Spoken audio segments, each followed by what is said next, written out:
The Marvelous Treasure, story by Joy Cowley, illustrations by Webb. Year after year, Captain Polly Molly Macaroon hunted for treasure with her friends. They sailed over shimmering seas. They dived to search the shadowy wrecks of ships. They talked about the treasure. They sang about the treasure at the rowdy pirate parties, but they didn't find any. One day, when Captain Polly Molly Macaroon was by herself on an island, she tripped over something in a long summery grass. It was a marvelous treasure, silver and gold, diamonds and pearls, and heaps of glittering jewels. Polly Molly heard her friends calling, "Yoo-hoo! Polly Molly!" "They will find my treasure," she cried. She hid with the treasure in the long grass until her friends had gone. "I must put this treasure in a safe place," she said. "I will make a trusty treasure chest." She got some wood and some tools. Then she sawed and hammered and made a chest and put the treasure in it.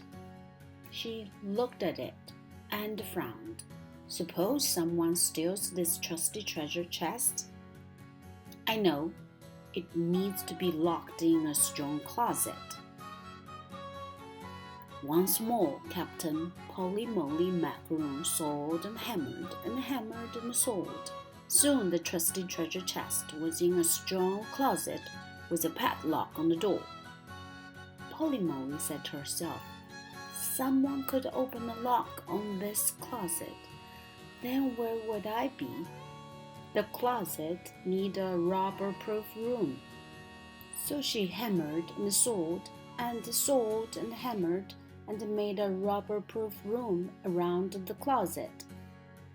"A room is no good without a house," she said. "I will build a pirate house around it, and my treasure will be safe." She drew a plan for a house like a fortress. Then she sawed and hammered and hammered. After many weeks, the pirate house was finished. It had bars on the windows and 7 locks on each door. Still, Polly Molly could not rest. She built high walls around the house. "Now no one can get in," she said. "My treasure is safe at last." But Polly Molly Macaroon was not happy.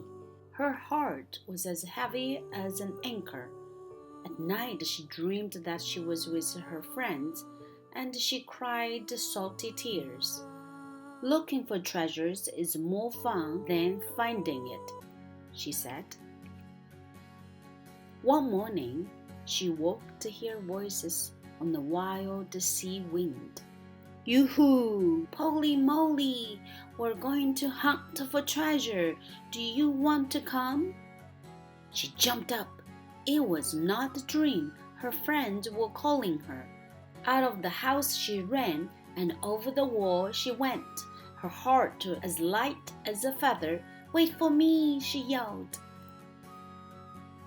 The marvelous treasure was left behind in the trusty treasure chest, in the strong closet, in the rubber-proof room, and the big pirate house with the wall around it. As far as anyone knows, it is still there.